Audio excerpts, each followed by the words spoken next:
আবারও আমি একটা নতুন রান্নার রেসিপি নিয়ে আপনাদের সামনে হাজির। আজকে রান্না করব মাছের মাথা দিয়ে বাঁধাকপি।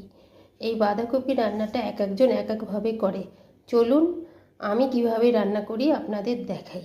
প্রথমে আমি বাঁধাকপিটাকে কেটে নিই।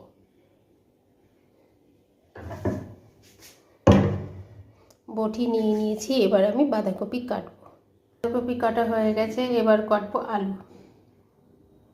দেখুন আমার আলু কাটা হয়ে গেছে। মাছের মাথা ধুয়ে পরিষ্কার করে নুন হলুদ মাখিয়ে নিয়েছি। এবার ধরিয়ে দেব গ্যাস। কড়াইটা বসিয়ে দিলাম, কড়াইটা গরম হতে থাকুক। কড়াইটা আমার গরম হয়ে গেছে, এবার দিয়ে দেব তেলটা। এবার আমি দিয়ে দেব মাছের মাথা।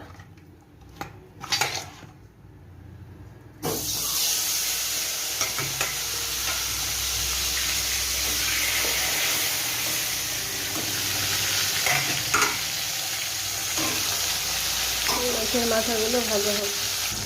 আমার মাথা ভাজা হয়ে গেছে, এবার মাথাটাকে তুলে নিই। এবার এর মধ্যে আর একটু তেল দিয়েছি। এবার ফোড়ন দেব।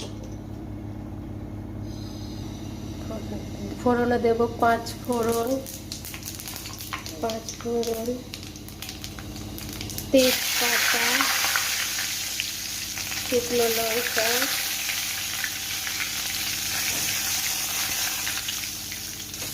দেব কাঁচা লঙ্কা, আর দেব হলো আদা কুচি।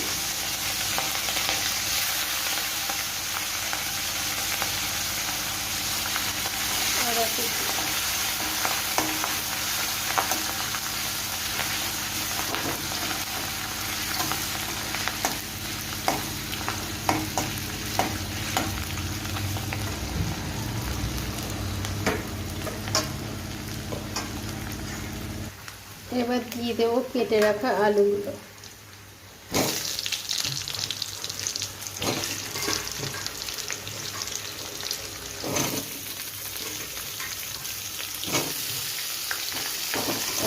দিয়ে ভালো করে ভেজে নেব।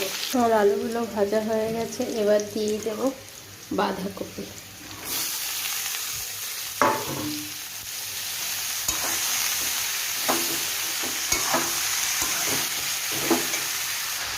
সমস্ত বাঁধাকপি দিয়ে দিয়েছি। এবার দিয়ে দেবো একটু লবণ, তাতে বাঁধাকপিটা মজবে।